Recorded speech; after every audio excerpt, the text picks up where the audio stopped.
Janvier, ce mois où tout semble à l'arrêt, comme endormi. La nature se repose et reprend des forces avant l'arrivée du printemps et des premiers bourgeons. Janvier, c'est aussi le mois des résolutions. Pourtant, c'est le mois idéal pour ralentir, profiter du calme après l'euphorie des fêtes et avant l'effervescence du printemps. Bien que dans notre quotidien, il n'est pas toujours possible de ralentir et prendre le temps dont on a vraiment besoin pour se reposer, voire même hiberner, j'essaie cependant d'être plus douce avec moi-même, d'écouter mon corps et d'accepter que j'ai besoin de plus de temps avant de me lancer dans de grands projets. Aujourd'hui, j'ai donc décidé de m'octroyer une journée de temps pour moi, ce qui veut dire prendre soin de moi, et pour moi, ça passe aussi par l'estomac. Je file donc en cuisine pour préparer un pain. Je rêve d'un pain aux noix maison depuis des jours. Je place donc tous mes ingrédients dans le bol de mon robot et je pétris ma pâte une dizaine de minutes.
Lorsque le pain est suffisamment pétri, je le laisse pousser pendant plusieurs heures.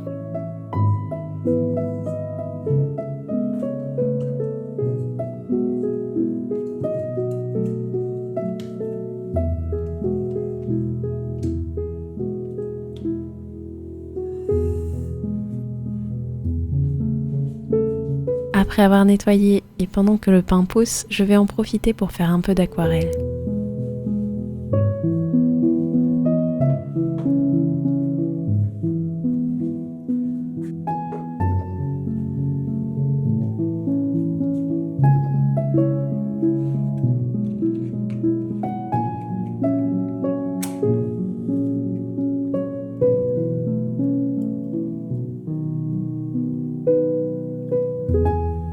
J'ai reçu à mon anniversaire plusieurs livres d'aquarelle, dont ce joli livre avec des façades à peindre. Mais je ne sais pas pourquoi, il y a toujours quelque chose qui m'intimide dans le fait de peindre ou écrire dans un livre que j'ai acheté ou reçu. Mais aujourd'hui, c'est le bon jour pour trouver la façade que je vais peindre à l'aquarelle.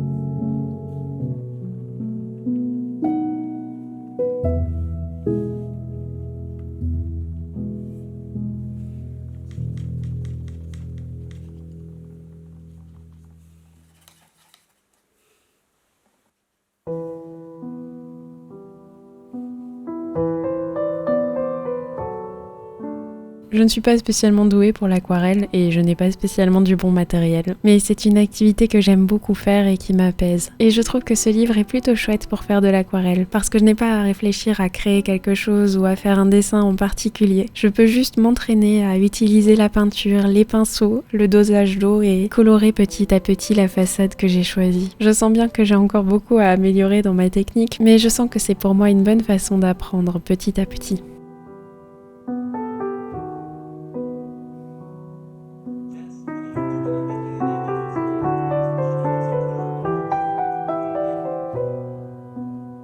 Entre quelques coups de pinceau, je continue de préparer le pain.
Le pain est prêt à être enfourné et il ne me reste plus que quelques détails sur ma peinture pour terminer. Et c'est sur ces images que se termine ce vlog. J'espère qu'il vous aura plu malgré qu'il soit un petit peu plus simple. Comme je vous le disais en début de vidéo, je profite du mois de janvier pour ralentir et faire un petit peu plus simple. Mais j'espère que ça vous aura tout de même plu et que ça vous aura peut-être inspiré. Et en attendant la prochaine vidéo, moi je vous dis à très bientôt et je vous fais une tonne de bisous.